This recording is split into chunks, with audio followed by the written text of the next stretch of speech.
নমস্কার। গল্পকথক মিতার পরিবারে তোমাকে জানাই আবারও অনেক অনেক স্বাগত। আজ আমি পড়ে শোনাচ্ছি শীর্ষেন্দু মুখোপাধ্যায় রচিত একটি অসাধারণ ছোট গল্প। গল্পটি পুরো শোনার জন্য অনুরোধ রইল বন্ধুরা। বানভাসী হলে প্রত্যন্ত এলাকার মানুষের ঠিক কতটা করুণ অবস্থা হতে পারে তা যেন চোখের সামনে ফুটে উঠেছে এই গল্পটিতে। তো চলো বন্ধুরা, আর কথা না বাড়িয়ে তোমাদের শোনানো যাক আজকের গল্প বানভাসী। পরশুদিন দুপুরে জুটেছিল ভাত, আর আজ এই রাতে। হিসেবে দুদিন দাঁড়ায়, তবে খিদে টিদে উবে গিয়েছিল জলের তোড়ে তল্লাট ভেসে যেতে দেখে। পরশু থেকে আজ অবধি কাশীনাথ তার নৌকোয় কতবার যে কত জায়গায় খেপ মেরে লোক তুলে এনেছে তার লেখাজোখা নেই। রায়চক উঁচু ডাঙা জমি, এইরকম দু একটা জায়গা ডোবেনি। এখন সেই সব জায়গায় রাস মেলার মতো ভিড়। খোলা মাঠেই বৃষ্টির মধ্যে বসে আছে মানুষ। কেউ কেউ মাথার ওপর কাপড় টাপড় টাঙিয়ে মাথা বাঁচানোর একটা মিথ্যে চেষ্টা করছে। কেউ বাচ্চা টাচ্চাদের মাথায় ছাতা ধরে আছে সারাক্ষণ। তাতে লাভ হচ্ছে না, ভিজছে। সব ভিজে সেঁধিয়ে কুঁকড়ে যাচ্ছে। এরপর মরবে। রিলিফ এলে অন্য কথা, কিন্তু তাই বা আসবে কোন পথে? রেল বন্ধ, সড়ক বন্ধ, চারদিকে অথই জল। কুলতলি থেকে একটা পরিবারকে তুলে এনে রায়চকে নামিয়ে ভাঙড়ে যাচ্ছিল আরও কিছু লোককে তুলে আনতে। শরীর নেতিয়ে পড়ছে, হাত চলতে চাইছে না। কেমন যেন আবছা দেখছে সে সব কিছু। মাথার মধ্যে ঝিমঝিম। কাশীনাথ বুঝতে পারছিল আর বেশিক্ষণ নয়। দুদিন পেটে দানা পানি নেই, জুটবেই বা কোথা থেকে? কাল দুপুরে এক বুড়ি তাকে দুগাল চাল ভাজা খাইয়েছিল, আর রায়চকের বাজারে টিউবওয়েল থেকে পেট পুরে জল। সেই কয়লাটুকুতেই শরীরে ইঞ্জিন চলছিল এতক্ষণ, আর নয়। কিন্তু নেতিয়ে পড়লেও চলবে না। বড় ড্যামের জল ছেড়েছে, তার স্রোতে নৌকো না সামলালে উল্টে যাবে, নয়তো কোনো আঘাটায় গিয়ে পাথরে বা গাছে ধাক্কা মেরে নৌকো টুকরো টুকরো হয়ে যাবে। এই নৌকো এখন মানুষের জীবন তরী, ডুবলে চলে? ঘুমও আসছিল তার, আর বারবার ঢুলে পড়ছিল। বৈঠা বা লগির ওপর হাত থেমে থাকছে বারবার, ফের চমকে জেগে উঠছে। নয়া বাঁধের কাছে নৌকোটা একটু ভিড়িয়ে কয়েক মিনিটের জন্য চোখ বুঝে ঘুমের আলিস্যিটা ছাড়াতে গিয়েছিল সে। যখন চোখ মেলল তখন রাত হয়ে গেছে। গোলাগুলির মতো বৃষ্টির ফোঁটা ছুটে আসছে আকাশ থেকে, ঝলসাচ্ছে মারুনে বিদ্যুৎ। জামাটা খুলে নিংড়ে নিল কাশীনাথ। ভাঙড়ে এই দুর্যোগে যাওয়ার চেষ্টা করা মানে বৃথা, নৌকো ডুববে। সে কোমর জলে নেমে নৌকোর বাঁধনটা অন্ধকারেই একটু দেখে নিল। বটগাছের শিকড় শক্ত জিনিস, পাটের মোটা কাছেও মজবুত। নৌকো আর যাবে না, তবে নৌকোর খোলে জল উঠেছে অনেক। ফের নৌকো ভাসাতে হলে জল ছেঁচতে হবে। আপাতত জলেই ডুবে থাক। ভাসন্ত বানে নৌকোর ওপর মানুষের খুব লোভ। জলে ডুবে থাকলে আর যাই হোক চুরি যাবে না। বৃষ্টিকে ভয় খেয়ে লাভ নেই, জলে তার সর্বাঙ্গ ভিজে সাদা হয়ে আছে। সে নেমে পাড়ে উঠল। নয়া বাঁধ, চেনা জায়গা। দুপা এগোলেই হাটের অন্ধকারে কয়েকটা চালাঘর। সেখানে এন্ডিগেন্ডি নিয়ে বানভাসী মানুষের ভিড়। তারপর বসতি। চেনা জানা কেউ নেই এখানে, তার দরকারও নেই। সে বটতলা থেকে আর এগোলো না। একটা মোটা শিকড়ের ওপর বসে পড়ল। ঘুম নয়, একটু ঝিমুনি কাটানো দরকার। ঘুমিয়ে পড়েও ছিল। হঠাৎ মুখের উপর জোরালো টর্চের আলো এসে পড়ল। কে রে?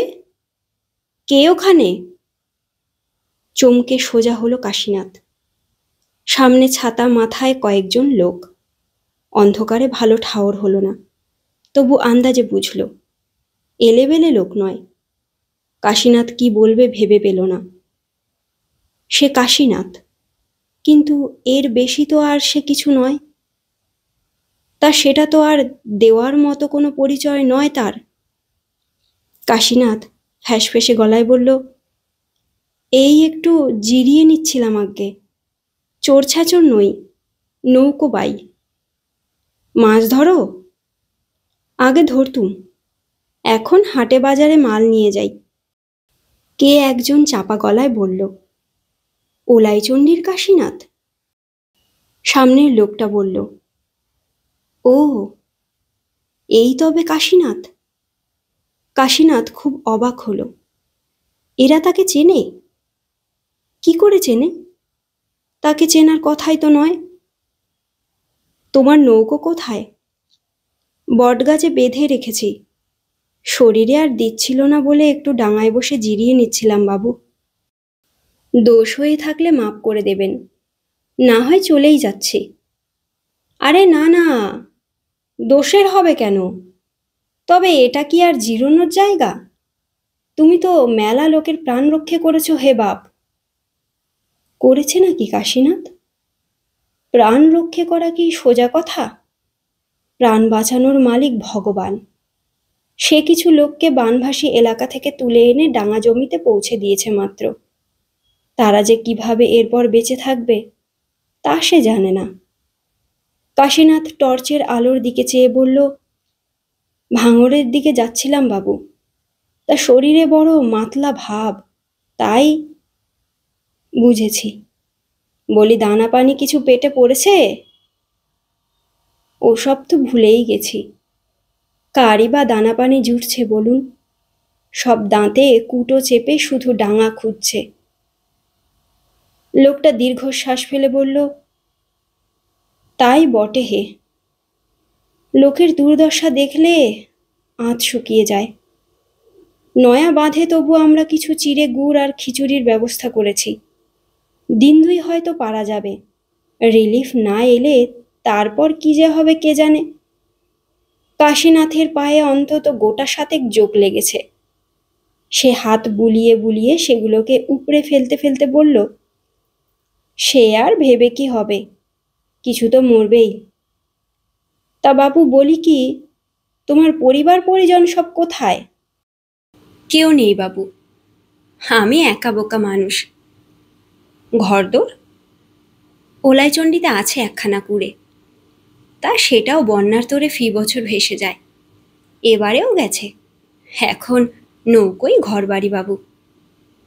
লোকটা একটু হাসল, বলল, আমাকে চেনো? আমি হলাম নয়াবাঁধের সাধুচরণ মণ্ডল। কাশীনাথ তটস্থ হয়ে বলল, বাপ রে, আপনি তো মস্ত মানুষ বাবু। হ্যাঁ, নামটা শোনা আছে তাহলে। খুব খুব। তল্লাটের কে না চেনে বলুন তো? আমি একটু মুশকিলে পড়েছি যে কাশীনাথ। তোমাকে যে পেলুম তা যেন ভগবানের আশীর্বাদে। বলছিলুম কি, মংলা বাজার চেনো? খুব চিনি, নিত্যি যাতায়াত। সেইখানে কয়েকজনকে পৌঁছে দিতে হবে। নয়া বাঁধে এসে আটকে পড়েছে। এই সাংঘাতিক স্রোতে নৌকো ছাড়তে রাজি হচ্ছে না মাল্লারা। তা স্রোত আছে বটে, তোমার মতো একজন ডাকাবুকো লোকই খুঁজছিলাম আমি। যদি পৌঁছে দিতে পারো তবে ভালো বকশিস পাবে। বকশিসের কথায় কাশীনাথ হেসে ফেলল, হাত জোর করে বলল, এ তো ভগবানের কাজ বাবু, বকশিস কিসের? ওসব লাগবে না। বলো কি হে, পয়সা হলো লক্ষ্মী, তাকে ফেরাতে আছে? অত শত জানি না বাবু, তবে এ সময়টায় পয়সার ধান্দা করতে মন সরছে না। মানুষের যা দুর্দশা দেখছি, আমি পৌঁছে দেবক্ষণ। তাহলে এসো, আমার বাড়িতে 4টি ডাল ভাত খেয়ে নাও। শরীরের যা অবস্থা দেখছি, না খেলে পেরে উঠবে না। ঠিক আছে, চলুন। সাধুচরণের বাড়িখানা বিশাল। প্রকাণ্ড উঠানের 3 দিক ঘিরে দোতলা বাড়ি। 5-7খানা হ্যাজাক জ্বলছে। উঠোনের ত্রিপলের নিচে বড় বড় কাঠের উনুনে মস্ত লোহার কড়াইতে খিচুড়ি রান্না হচ্ছে। চারদিকে মেলা লোক লস্কর, মেলায় চেঁচামেচি। বৃষ্টির মধ্যেই বাঁশে ঝুলিয়ে খিচুড়ির বালতি নিয়ে লোক যাচ্ছে পেছনের উঠোনে বানভাসীদের খাওয়াতে। সাধুচরণ তাকে নিয়ে ঘরে বসালো, বলল, গা মুছে নাও, বড্ড ধকল গেছে তোমার হে, শুকনো কাপড় পরবে একখানা। কাশীনাথ হাসল, তাতে লাভ কি, আমাকে তো ঝড়ে জলে বেরোতেই হবে। তাই তো। 10-15 মিনিটের মধ্যেই শালপাতা আর গরম ভাতের হাঁড়ি চলে এলো। সাধুচরণ বলল, তোমাকে ওই লঙ্গরের খিচুড়ি খাওয়াচ্ছি না বাবু। কাশীনাথ তার খাতির দেখে একটু অবাকই হচ্ছে। পেটে রাক্ষসে খিদে ছিল, কিন্তু ভাতের গ্রাস মুখ পর্যন্ত পৌঁছতেই কেমন গা যেন গুলিয়ে উঠল তার। মনে হলো এই খাওয়ানোটার ভেতরে একটা অহংকার আছে। খাও খাও, পেট পুড়ে খাও হে। ডাল, ভাত, ঘ্যাট এবং পুঁটি মাছের ঝোল। আয়োজন খারাপ নয়, কিন্তু কাশীনাথ পেট পুড়ে খেতে পারল কই? কত মানুষের উপসী মুখ তার মনে পড়ল, কত বাচ্চার খিদের চেঁচানি। ঘটির জলটা খেয়ে সে উঠে পড়ল। পাতে অর্ধভুক্ত মাছ ভাত পড়ে রইল। পাতাটা মুড়ে নিয়ে সে বেরিয়ে এসে আস্তা করে ফেলে দিয়ে ঘটির জলে আঁচিয়ে নিল। সাধুচরণ কোথায় গিয়েছিল? ফিরে এসে বলল, এই অন্ধকারে তো আর মংলা বাজার যেতে পারবে না। বারান্দার কোণে চট পেতে দিতে বলেছি, শুয়ে ঘুমোও, কাল সকালবেলা বেরিয়ে পড়ো। এর চেয়ে ভালো প্রস্তাব আর হয় না। সে বলল, যে আজ্ঞে। তারপর চটের বিছানায় হাতে মাথা রেখে মরার মতো ঘুম। কাক ভরে ঘুম ভাঙল। বাড়ি নিঝুম, এখনো আলো ফোটেনি। সে বসে আড়মোড়া ভাঙল। গা গতরে ব্যথা হয়ে আছে, তবে কালকের চেয়ে অনেক তাজা লাগছে, অনেক জ্যান্ত। সে উঠে পড়তে যাচ্ছিল, একটা মেয়ে এসে দাঁড়ালো। কিশোরী মেয়ে, পরনে একখানা হাঁটুঝুল ফ্রক। আবছা আলোয় যত দূর দেখা গেল মেয়েটি রোগাটে। তুমি আমাকে মংলা বাজারে নিয়ে যাবে? তা তো জানি না। সাধুচরণবাবু বললেন, কাদের যেন পৌঁছে দিতে হবে। আমাকে আর পিসিকে। তা হবে হয়তো। পিসি পৌঁছবে, কিন্তু আমি জলে ঝাঁপ দেব, আমাকে বাঁচাতে পারবে না। কাশীনাথ হাঁ করে মেয়েটার মুখের দিকে চেয়ে রইল কিছুক্ষণ। তারপর বলল, জলে ঝাঁপ দেবে কেন? মরব বলে? মরারই বা এত তাড়াহুড়ো কিসের? সব কথা বলার সময় নেই, তবে এটুকু যেন, আমি জ্যান্ত অবস্থায় মংলা বাজারে যাব না। সারা রাত জেগে বসে ওই জানালা দিয়ে তোমাকেই লক্ষ্য করেছি, কখন ঘুম ভাঙে। তুমি কি সাধুচরণবাবুর কেউ হও? আমি ওর ছোট মেয়ে বিলাসী। বটে, তাহলে তোমার দুঃখ কিসের? মরতে চাইছো কেন? সে অনেক কথা। কাল রাতে নয়নের সঙ্গে আমার পালিয়ে যাওয়ার কথা ছিল, কিন্তু বন্যা হয়ে সব ভেস্তে গেল। বাবা টের পেয়ে আমাকে মংলা বাজারে মামা বাড়িতে পাচার করতে চাইছে, বিয়েও ঠিক করে ফেলেছে।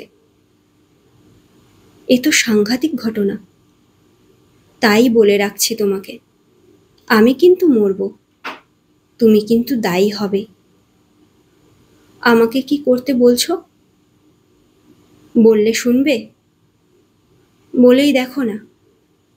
গোবিন্দপুর চেনো? কেন চিনব না? আমাকে সেখানে পৌঁছে দাও। সেখানে কি আছে? ওটাই নয়নের গাঁ, কাছেই। বন্যা না হলে আধ ঘন্টা হাঁটলেই পৌঁছানো যেত। কাশীনাথ একটা দীর্ঘশ্বাস ফেলে বলল, গোবিন্দপুরের অবস্থা কি তা জানি না। যদি ডুবে গিয়ে থাকে তাহলে তোমার নয়ন কি আর সেখানে বসে আছে? তবুও আমাকে যেতে হবে। এ বাড়ি থেকে না পালালে আমি বাঁচব না। তারপর আমার কি হবে জানো? সাধুচরণবাবু আমাকে আস্ত রাখবেন কি? মস্ত লোক, চারদিকে নামডাক, লোক লস্কর, থানা পুলিশ সব তার হাতে। আমার হাতে এই সোনার বালাটা দেখছো? 3 ভরি। আমার দিদিমা দিয়েছিল। এটা তোমাকে দিচ্ছি। পাগল, ওসব আমার দরকার নেই। মা শীতলার দিব্যি, আমায় যদি না নিয়ে যাও। উফ, কি মুশকিল। শুনেছি তুমি নাকি খুব সাহসী লোক, অনেকের প্রাণ বাঁচিয়েছ। আমাকে বাঁচাতে পারবে না? এমন কি শক্ত কাজ? তুমি নয়নের কথা ভেবে দুনিয়া ভুলে বসে আছো। আমার তো তা নয়। আমাকে যে আগু পিছু ভাবতে হয় গো। হঠাৎ মেয়েটা ফোঁস করে কাঁদতে শুরু করলো। কি মুশকিল, পায়ে পড়ি, আমাকে নিয়ে চলো, আমার যে বুকটা জ্বলে যাচ্ছে। দেখো বিলাসী, যদি ধরো তোমাকে গোবিন্দপুর নিয়েই যাই, তা না হয় গেলুম, কিন্তু যদি নয়নকে খুঁজে না পাওয়া যায়, তখন তোমাকে ঘাড়ে করে আমি কোথায় কোথায় ঘুরব। ঘুরতে হবে না, যে কোনো ঘাটে নামিয়ে দিও। আমি ভিক্ষে করেই হোক, দাসীগিরি করেই হোক চালিয়ে নেব। বন্যার জল নামলে ঠিক নয়ন এসে আমাকে নিয়ে যাবে। আর এইদিকে আমার হাতে হাত করা। তোমার কিচ্ছু হবে না, দেখো, মা শীতলা তোমার ভালো করবেন। ভগবান তখনই ভালো করেন যখন আমরা ভালো করি, বুঝলে? তোমার পায়ে পড়ি, বড্ড মুশকিলে ফেললে, নইলে যে আমি মরব। কাশীনাথ মৃদু স্বরে বলল, সে তোমার কপালে লেখাই আছে।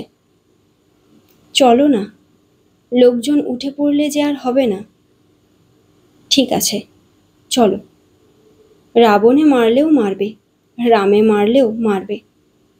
ভোর নৌকো ছাড়ল কাশীনাথ।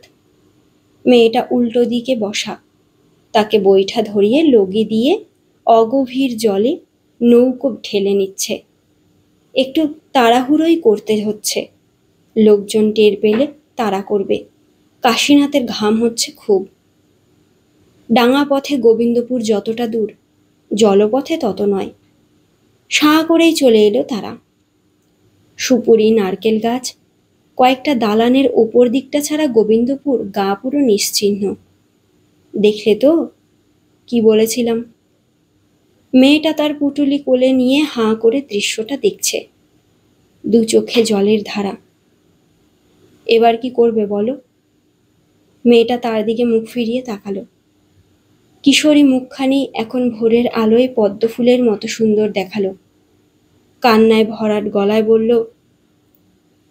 কোথাও নামিয়ে দাও আমায়, যেখানে খুশি।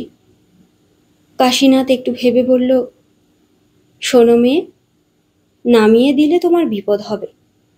তার চেয়ে চলো, আমি ভাঙড়ে যাচ্ছি কিছু লোককে তুলে আনতে।